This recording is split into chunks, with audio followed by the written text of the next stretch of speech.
Doctor म्हणून मी माझ्या स्वतःच्या आईला सुद्धा कन्व्हिन्स करण्यामध्ये अपयशी ठरले, की प्रत्येक अंगदुखीला पॅरासिटामॉल आणि प्रत्येक तापाला अँटिबायोटिक घेणे गरजेचे नाही आहे. आणि तुम्हाला सुद्धा मी हे कसं कन्व्हिन्स करणार आहे ते मला माहीत नाही आहे.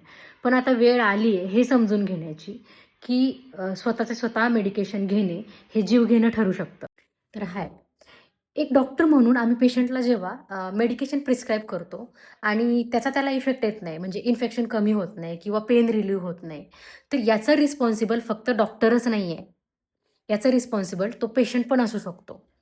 कारण की घरी स्वतःच्या मनाने घेतलेले मेडिकेशन्स, अँटिबायोटिक, पॅरासिटामॉल यांचा केलेला अतिवापर, यांच्यामुळं होतं काय, जे बॅक्टेरिया कारणीभूत असतात आजार होण्यासाठी, व्हायरसेस, बॅक्टेरिया, ते खूप साऱ्या अँटिबायोटिक घेतल्यामुळे किंवा खूप साऱ्या इतर मेडिकेशन घेतल्यामुळे यांना इम्यून होतात आणि मग जेव्हा त्यांची गरज पडते, त्या मेडिसिन्सची ॲक्चुअली गरज पडते, तेव्हा ते काम करणं बंद करतात.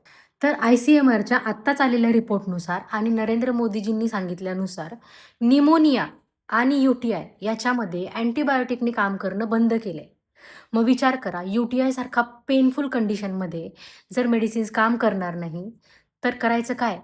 तर एक रिस्पॉन्सिबल व्यक्ती म्हणून आपण आणि आपल्या फॅमिलीने कुठल्याही अशा प्रकारच्या ओव्हर द काउंटर मेडिसिन्स घेणे टाळणे आणि फार्मासिस्टने सुद्धा अशा मेडिसिन्स इश्यू करणे थांबवले पाहिजे.